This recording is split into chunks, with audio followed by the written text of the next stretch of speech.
Hello and welcome back. Today I'm going to be showing you how to repot Nepenthes, Pinguicula, and also a little Venus FlyTrap that we have. Let's get to it. I just need some space. I just need some space. Okay, so first we're going to start off with these two Pinguiculas, or bladderworts, as many people like to call them. So I'm going to get two larger pots because I want to make it bigger. Grab some sphagnum moss from your local hardware store. And grab 2 pots. I reused the old sphagnum moss from that, which is still okay. However, you want to grab some nice fresh stuff. You want to put it on and lay it around, but you don't want to put it on too thickly, or it will, it won't drain as well. It'll just soak up a lot of it. So that's there. So I might lay another little bit on top. Lay that down, and then last little bit just on top. Yeah. So now I'll grab this guy who is not looking great, and I will just find the roots if I can, because at the moment, not even sure if you can see the roots. They're just so bogged and bad. There you go. There's a couple of roots sticking out there. I'm just gonna make a little hole, bury him a little bit. Alright, and we'll come back to that later. I'm going to place the plants in a permanent tray of water. So here you go. Here's the roots. So you can see the roots a little bit more on this one. Do the same thing. Like grab a larger bunch, just so I don't have to do it multiple times. A bit windy. There you go. Place that there. Grab the plant. Again, just make a little well in the center. Actually, I might put some more on. Little well in the center, pull the roots apart and just place it like that. Come back to that, put that aside. Okay, so now I might go into some very sad Nepenthes that I have here. So yes, this is not looking too good. It's been in part sphagnum, but also peat, so I put that back into the bucket to be reused later. And I'll actually move the camera down so you can see a bit more of what I'm doing. It's better. So here, I put it, this pot's probably a little bit too small. So I might just grab a slightly larger one, similar to the size that we use for the Pinguicula. I might actually use a pot from a different Nepenthes that I have. Actually, that should do. Here we go.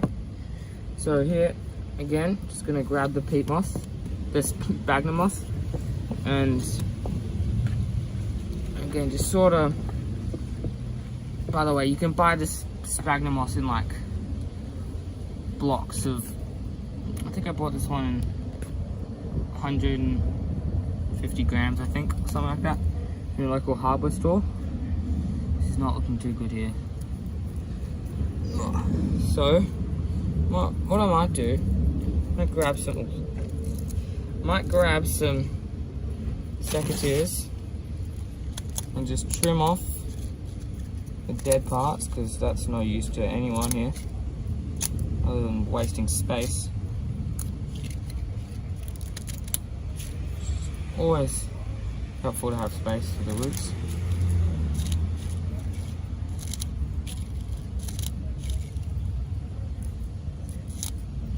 There we go, brush that aside. Perfect. It's got this. Make a little well in the center. Not sure if you can see that right there. Place this. Place the plant. Root down. Actually, could make it a bit bigger. Place the root in and cover it over. Perfect. Okay, next plant. So I think I've got 3 more Nepenthes and a Venus FlyTrap to come. So here we go, next Nepenthes. This one's looking okay. It's been really hot around here, so it's not looking amazing. It's got some perlite inside the sphagnum moss and a wire, which is a bit concerning. Nonetheless, taking off the old leaves. Probably can just rip these ones off because they kind of fall off. This is a Nepenthes St. Pacificus. So, very nice. It's small, but little. Nice little one. So, I might, oops, nothing happened there. I'm gonna grab the sphagnum moss. Oh. Again, just, actually, what am I doing? Bigger pot, of course. Okay, perfect.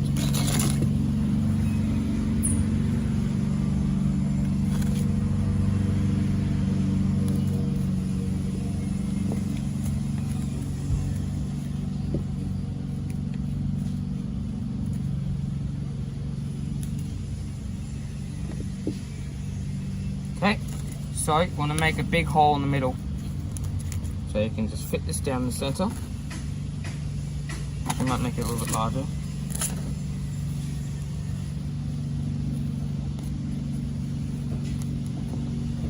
Ah, keep falling over, it's fine.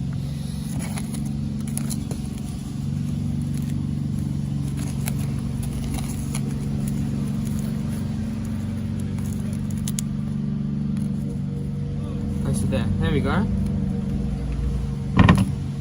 Move this back a bit so you can see a bit more. Hold on. There you go. Now, grab some sphagnum moss and layer it around that hole that you just made, so it just supports the plant and keeps it upright. You want to put the sphagnum moss just above the rhizome so it stays. But you don't want to bury above the first leaf. So, okay. Come back to that again. So now we've got 4 plants done. Okay, now I've got a very, very, very little Venus flytrap that has not been cared for. So, this one, 2 Venus flytraps as well as Drosera and Sarracenia, prefer to live in peat bogs and swamps. So, you'd like to get, again from your local hardware store, some peat moss with some perlite, 50 half peat moss, half perlite. Perlite's just there to, oh, it's the white stuff by the way. It's just there to separate the soil so that it drains better. So here, this one was in a much too large, a pot much too large. So what I'm going to do, I might even just scoop it up, try and scoop.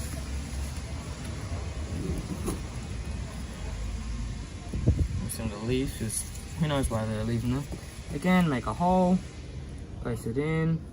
That is a very not good looking flytrap right there. So that's lovely. Cover that. Yeah, simple. Next, 2 more Nepenthes. And they're in the same pot.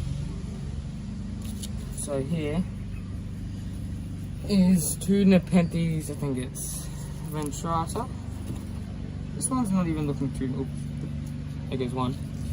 Not even looking too bad, they're just very little, but they are just, should not be in the same pot. So, pour that back in the bucket. Some larger pots, so that they have more space to grow. So I put these aside. Oh, there are 3. I might just grab this. This one's a much larger pot, so I'm going to do a much larger amount of sphagnum moss. Make a well in the center.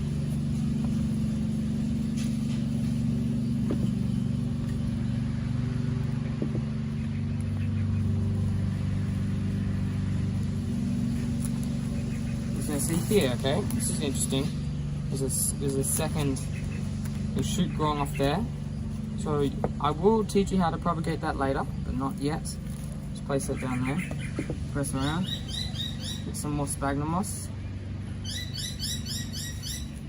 Just place it around to support the main trunk. Yeah, set that aside. You will need to cut off all this dead parts here and all that, but that's for another time. Grab these 2 little guys.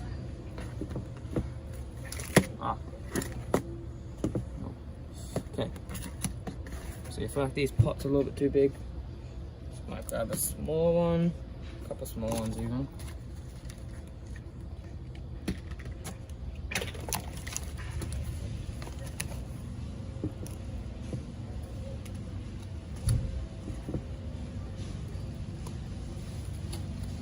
Okie. Trapping it in there. Make a hole. Place the plant like that. That looks very dark because we've had some hot days. Might grab a little more. Again, make a little hole, as with every plant.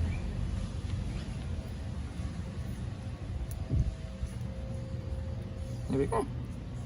Bit more. Now, so looking after these plants is another part of it.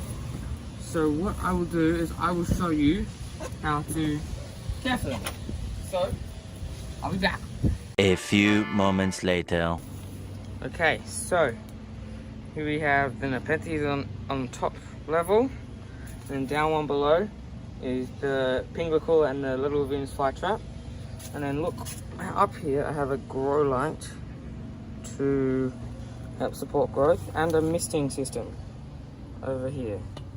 So I'll show you how this works. A few moments later. Okay, so I've just turned on the misting kit, and there you go. You can see it's watering all the plants. So you want to water the plants on the top separately, and they don't want to be sitting in water because they prefer to live in tropical mountains and stuff. Down here, you want to fill these full of water. You can just fill them full of, and a lot of people say that it's better to fill it with like rainwater or distilled water. I haven't specifically found a difference. I mean, it's up to you. But here's a little greenhouse I have. And it's just filled out with water. Wait for that to fill actually, I'll take ages. But, grow light, water, plants, grows great. See ya. I just need some space. I just need some space.